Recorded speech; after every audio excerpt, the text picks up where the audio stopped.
ചേട്ടാ ഞാനേ കുറച്ച് പച്ചക്കറി മേടിക്കാൻ പോരാ.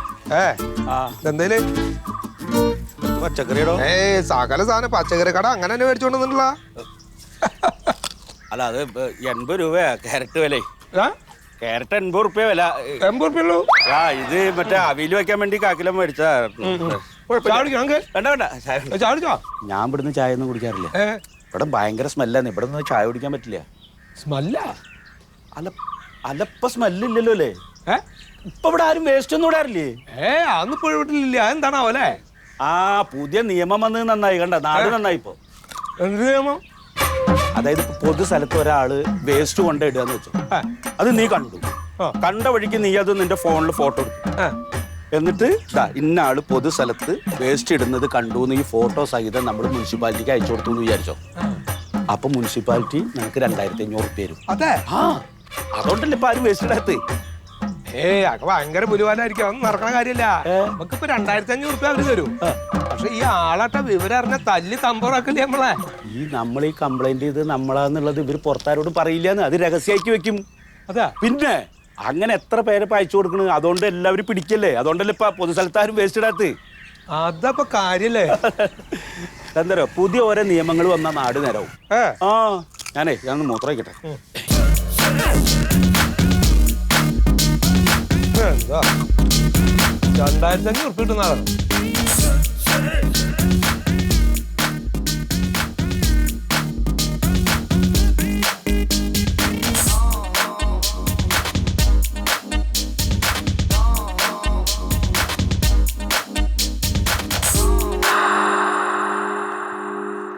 അത് ബുധനാഴ്ച ഞാൻ ഇത്തവണത്തെ അജണ്ടയിൽ അത് പെടുത്തിയിട്ടുണ്ട്. സെക്രട്ടറി ഒക്കെ തന്നെയാണ്. എല്ലാത്തിനും ഒരു നടപടിക്രമമില്ലേ? ഓക്കെ കമ്മിറ്റി കഴിഞ്ഞിട്ട് ഞാൻ വിളിക്കാം. സാറേ ബോസ് ടൈപ്പ് ചെയ്തത്.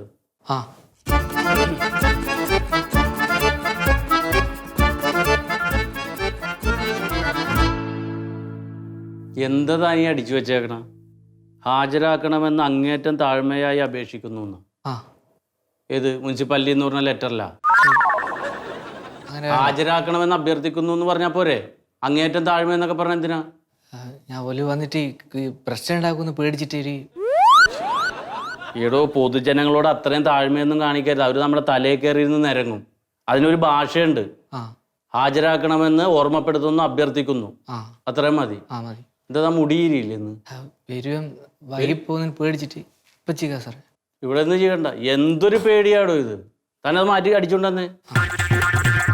ശരി.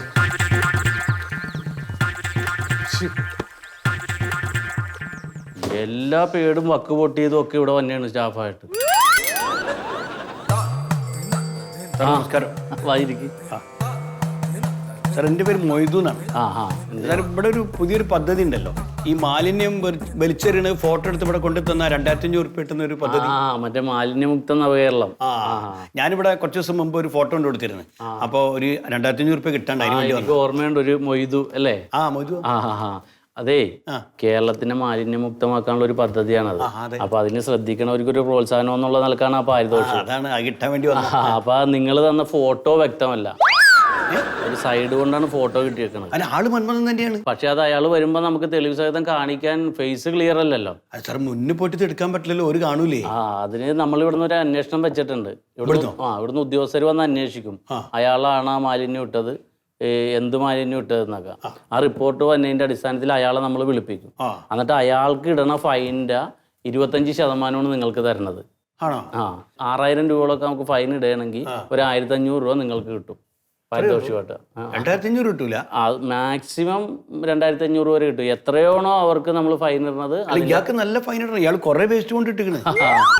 അത് വരട്ടെ. ഒന്നാമത് രാത്രിയാണ്. രാത്രി അത്രല്ലേ ക്ലിയർ കിട്ടുള്ളൂ. പിന്നെ പുറകുന്ന നമ്മൾ ഞാൻ കഷ്ടപ്പെട്ട് പോയി എടുത്താണ് സാറേ. അല്ല, നിങ്ങളെ പോലത്തെ ഒരു വേണം നമ്മുടെ നാട് മുക്തമാക്കാനല്ലേ. പിന്നെ സാറേ ഇത് വേറെ ആരും അറിയൊന്നുമില്ലല്ലോ അല്ലേ? അത് ഒഫീഷ്യൽ സീക്രട്ട് അല്ലേ? ആണല്ലോ. ഇത്തരം പരാതി തന്നെ അവരുടെ വിവരങ്ങൾ രഹസ്യമായിരിക്കുള്ളൂ. അവർക്ക് ഫൈൻ ഇട്ടതിന് ശേഷം നിങ്ങളെ അറിയിക്കും. നിങ്ങൾക്ക് അതിന്റെ ചെക്കും തരും. ഇല്ലെങ്കിൽ തല്ലിട്ട് അതാണ്. ഇല്ല, അങ്ങനെ ഉണ്ടാവില്ല, അത് വിശ്വസിക്കാം, സർക്കാർ പദ്ധതിയല്ലേ. ആരൊക്കെയോ പറഞ്ഞ് ഇവിടെ ഇത് കൊണ്ടു തന്ന അപ്പൊ തന്നെ പൈസ ഇട്ടെന്ന് അറിഞ്ഞ്. ഇല്ല, അങ്ങനെ ഫണ്ട് എടുത്ത് വെച്ചേക്കല്ല, തെറ്റ് ചെയ്ത ആളെ വിളിച്ചു വരുത്തി ഫൈൻ ഇട്ടിട്ട് അതിൽ നിന്നാണ് നിങ്ങൾക്ക് തരുന്നത്. അത് ശരി, അപ്പൊ കുറച്ച് ടൈം എടുക്കും. അറിയിക്കാം. ഇനിയും ആരെങ്കിലും ഒക്കെ ഉണ്ടെങ്കിൽ എടുത്ത് ഫോട്ടോ രാത്രി പോണ്ട്. നല്ല കാര്യമല്ലേ. ശരി സാർ, നാട് നന്നാവട്ടെ. അതെ അതെ. കുറെ എണ്ണം ഇടാനും കുറെ എണ്ണം ഫോട്ടോ എടുക്കാനും. സാറേ ഓക്കെ അല്ലേ? എന്ത് മുടി? ശരിയാ, ഞാൻ നേരത്തെ സാറിനോട് കള്ളം പറഞ്ഞു. ഞാൻ ഈ ഓഫീസിലെത്തി നേരം വന്നിന് പേടിച്ചിട്ടാ മുടി ചീകാത്തെന്ന് പറഞ്ഞു. സത്യത്തിൽ മുടി പാറിപ്പോന്ന് പേടിച്ചിട്ടാ സാറേ.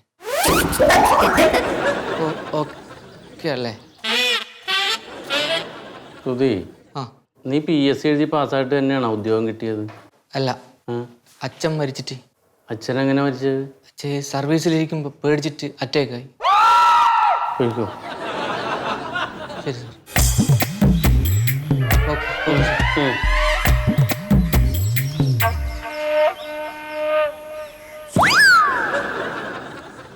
എൻ്റെ പൊന്നു കൂട്ടുകാരാ, പ്രകൃതി സ്നേഹിയായ ഈ മന്മഥൻ ജീവിച്ചിരിക്കുമ്പോൾ നിങ്ങൾ ആ മരം മുറിക്കാൻ ഞാൻ അനുവദിക്കില്ല. ആ മരം മുറിച്ചു കഴിഞ്ഞാൽ അതിനകത്ത് കുറേ മിണ്ടാപ്രാണികളുണ്ട്. അവരെവിടെ പോവും? അവർ തെരുവിലാവില്ലേ? അതിനെക്കുറിച്ച് ചിന്തിക്കൂ നിങ്ങൾ. അങ്ങനെ ചിന്തിക്കൂ. അതല്ല അതുകൊണ്ട് കൂട്ടുകാരാ, നിങ്ങൾ നേരിട്ട് വരൂ, വന്നിട്ട് നമുക്കത് സംസാരിക്കാം. ശരി വെച്ചോളൂ. ആയിക്കോട്ടെ. ഓ ചേട്ടാ, മന്മഥന്റെ വീട് എവിടെയാ? മന്മഥന്റെ പരിസ്ഥിതി പ്രവർത്തകനായ മന്മഥന്റെ വീട് ഇവിടെ നിന്ന് ഇടത്തോട്ട് തിരിഞ്ഞ് വലത്തോട്ട് തിരിയുക. വലത്തോട്ട് തിരിഞ്ഞ് വീണ്ടും വലത്തോട്ട് തിരിയുമ്പോൾ 4ാമത്തെ വീടാണ് മന്മഥന്റെ വീട്. 4ാമത്തെ. അല്ല, നിങ്ങൾ അവിടെ ആരെ കാണാൻ വന്നതാ? മന്മഥനെ. പക്ഷെ നിങ്ങളിപ്പോൾ പോയ മന്മഥനെ കാണാൻ പറ്റില്ല. എന്തേ? കാരണം ആ മന്മഥനുമായിട്ടാണ് നിങ്ങളിപ്പോൾ സംസാരിച്ചുകൊണ്ടിരിക്കുന്നത്. നിങ്ങളാണോ മണിമേതൻ? അതെ. അല്ല, നിങ്ങൾ എവിടെ നിന്ന് വരുന്ന കൂട്ടുകാരെ? ഞങ്ങൾ മുനിസിപ്പാലിറ്റിയിൽ. മുനിസിപ്പാലിറ്റിയിലെ കൂട്ടുകാർക്ക് മന്മഥനെ കൊണ്ട് എന്ത് സഹായമാണ് വേണ്ടത്? പറഞ്ഞോളൂ. സഹായമൊന്നും ഞങ്ങൾക്ക് വേണ്ട. പിന്നെന്താ? ഒരു കാര്യം അറിയാൻ വേണ്ടി വന്നതാ. നിങ്ങൾ ഈ പൊതുസ്ഥലത്ത് മാലിന്യം വലിച്ചെറിഞ്ഞിട്ടുണ്ടോ? ഈ മന്മഥൻ ആരാണെന്ന് നിങ്ങൾക്കറിയാം? ഒരു പരിസ്ഥിതി സ്നേഹി, ഒരു പരിസ്ഥിതി പ്രവർത്തകൻ. അങ്ങനെയുള്ള ഒരാൾ പൊതുസ്ഥലത്ത് മാലിന്യം വലിച്ചെറിഞ്ഞു വന്നു. ഈ ചോദ്യം ഇപ്പൊ ചോദിച്ചതിരിക്കട്ടെ, ഇനി മേലാൽ ഇങ്ങനൊരു ചോദ്യം എന്നോട് ആവർത്തിക്കരുത്. ഇതില് ഫോട്ടോ ഉണ്ടായിരുന്നു, മാലിന്യം വലിച്ചെറിയുന്ന ഫോട്ടോ ഉണ്ടായിരുന്നു. ഞാൻ മാലിന്യം വലിച്ചെറിയുന്ന ഫോട്ടോ ഉണ്ടോ? ആരാ ഫോട്ടോ തന്നെ? നിങ്ങള് പൊതുസ്ഥലത്ത് മാലിന്യം വലിച്ചെറിഞ്ഞതിന്റെ ഫോട്ടോ എടുത്ത് ഒരാൾ കംപ്ലൈന്റ് തന്നിട്ടുണ്ട് മുനിസിപ്പാലിറ്റിയിൽ. ആദ്യം നിങ്ങൾ ആ ഫോട്ടോ ഒന്ന് കാണിക്കൂ. കാണിക്കാം. ഫോട്ടോ കാണിക്കൂ, കാണട്ടെ.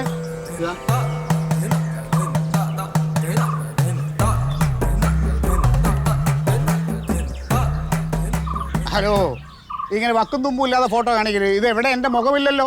ഇത് ആരോ തിരിഞ്ഞിരിക്കുന്ന ഒരു ഫോട്ടോ അല്ലേ? ഇത് കണ്ടാൽ എങ്ങനെയാണ് ഞാനെന്ന് പറയും? അത് കംപ്ലൈന്റ് ഉണ്ട്, നിങ്ങളെ കണ്ടയാളുണ്ട്. കണ്ട അയാളാ തന്നത് കംപ്ലൈന്റ്. കൂട്ടുകാരാ, നിങ്ങളിപ്പോൾ ചെയ്തുകൊണ്ടിരിക്കുന്നത് വ്യക്തിഹത്യയാണ്. ഞാൻ ഈ പരിസ്ഥിതിക്ക് വേണ്ടി എന്തെല്ലാം ചെയ്തുകൊണ്ടിരിക്കുന്ന ആളാണെന്ന് അറിയാമോ നിങ്ങൾക്ക്? എനിക്ക് എൻ്റെ പിടിപാട് നിങ്ങൾക്ക് അറിയാമോ? അറിയില്ലല്ലോ. അതുകൊണ്ട് കൂടുതൽ വിളച്ചിൽ എന്നോട് വേണ്ട. മുനിസിപ്പാലിറ്റിയിൽ നിന്ന് ഞാൻ പേടിക്കില്ല, കേട്ടല്ലോ. അതെ, ഇത് ആരാ എനിക്കെതിരെ കംപ്ലൈന്റ്? അത് പറയൂ. ആണ് പറയാൻ പറ്റില്ല, ഇത് ഓഫീസർ. അങ്ങനെ പറഞ്ഞാൽ പറ്റില്ല. ആളെ എനിക്കറിയണം. എന്നെ പോലുള്ള ഒരാളിനെ കരിവാരി തേക്കാനായിട്ട് ആരാണ് പരാതി തന്നത് അതെനിക്കറിയണം. അതിനുള്ള അവകാശം, മൗലിക അവകാശം എനിക്കുണ്ട്. പറയൂ, ആരാ ഹലോ.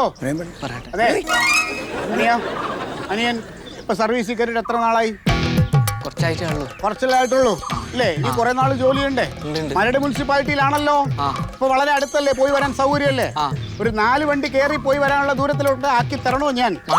ഈ ചങ്ങാതി ഇപ്പം ഏതാണ്ട് സർവീസ് കഴിയാറായ ആളാണ്, കാരണം പറയാം അല്ലേ? അതിന് പുള്ളിക്ക് അതൊന്നും താല്പര്യമില്ല. നിനക്ക് ഇരിക്കുന്നിടത്ത് നിന്ന് ജോലി ചെയ്യണമെങ്കിൽ പറഞ്ഞോ, ആരാണെന്ന് പറഞ്ഞോ. ഏയ്, പറഞ്ഞില്ലെങ്കിൽ പറയൂ. തനിക്ക് മട്ടന്നൂർ മുനിസിപ്പാലിറ്റിയിൽ ജോലി ചെയ്യണോ അതോ ഈ മരടിൽ ഇരുന്ന് ജോലി ചെയ്താൽ മതിയോ? പറയൂ. മരടിൽ മതി. എന്നാ പറയൂ, ആരാണ് എനിക്കെതിരെ പരാതി കൊടുത്ത ആൾ? അത് പറയൂ. പറയൂ. ഹലോ ചേട്ടാ, നിങ്ങൾ പറയണ്ട, ഞാൻ ഈ അനിയനോടാണ് പറയാൻ പറഞ്ഞത്. അനിയൻ പറയൂ, ആരാ? പറയൂ. മൊയ്തു എന്ന് പറഞ്ഞ ഒരാളാ. മൊയ്തു എന്ന് പറഞ്ഞ ഒരാള്. മൊയ്തു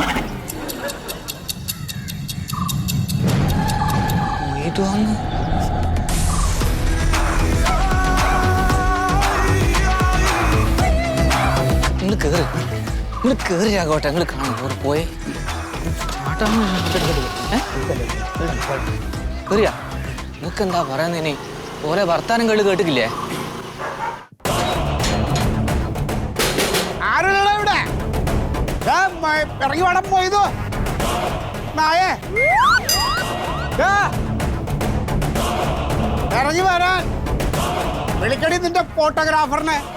മന്മഥൻ ചേട്ടാ, മന്മഥൻ ചേട്ടാ, നീ അവനെ വിളിച്ചിറക്കവനെ. ഇക്ക ഇവിടെ ഇല്ല. കള്ളം. അവന്റെ ചെരുപ്പ് അവിടെ ഉണ്ട്, വിളിച്ചിറക്കവനെ. എന്നോട് മുള പറയല്ലേ. ഇക്ക ചെരുപ്പിടാതെ പോയത്. ജനലിൽ കൂടെ ഒളിഞ്ഞു നോക്കാതെ ഇറങ്ങി വാടാ നായേ. എന്താ പ്രശ്നം എന്ന് പറയേ? ഞാൻ കുറച്ച് അവലോസുണ്ട കൊണ്ടുവന്നിട്ടുണ്ട് നിന്റെ അണ്ണാക്കിലോട് തിരികെ തരാൻ. നീ ഇറങ്ങി വാങ്ങോട്ട്.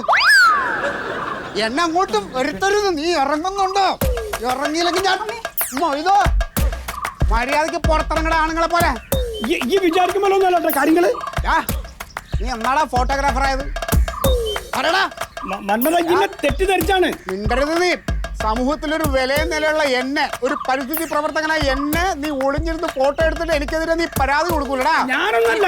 നീ കള്ളം പറയണത് ഞാൻ എറിയുന്നെ. ഇക്കയല്ലേ എടുത്തത്. പെണ്ണുപിള്ളേ കളിക്കരുത്. എനിക്കൊരു പഴയ ചരിത്രമുണ്ട്. അതൊക്കെ മാറ്റി വെച്ചിട്ട് ഞാനിവിടെ ഒന്നും വൃത്തിയായിട്ട് മെനക്ക് നടക്കണേണ്. അപ്പൊ നീ എന്നെ മൊയ്തു നീ നോക്കിക്കോ. നിന്റെ കഷ്ടകാലം തുടങ്ങിയിട്ടുണ്ട്. ഇത് മന്മഥനാണ് പറയണത് കേട്ടാ. ഇത് പരിസ്ഥിതി പ്രവർത്തകൻ മന്മഥനല്ല, പഴയ ചെറ്റ മന്മഥൻ പറയണത്. നീ നിനക്ക് കാണിച്ചു തരാൻ നിന്നെ നിന്റെ അവസാനമാണ്. നീ നോക്കിക്കോ. 2500 കുളുവയ്ക്ക് നീ എന്നെ ഒറ്റ കൊടുത്തല്ലടാ ചെറ്റേ കലവലാതെ. മുറ്റത്തൊന്ന് പോർക്ക് വിളിക്കണം മൊയ്തുനെ. എടാ മൊയ്തുനാ മലപ്പുറത്തെ പഴയ സ്വഭാവം.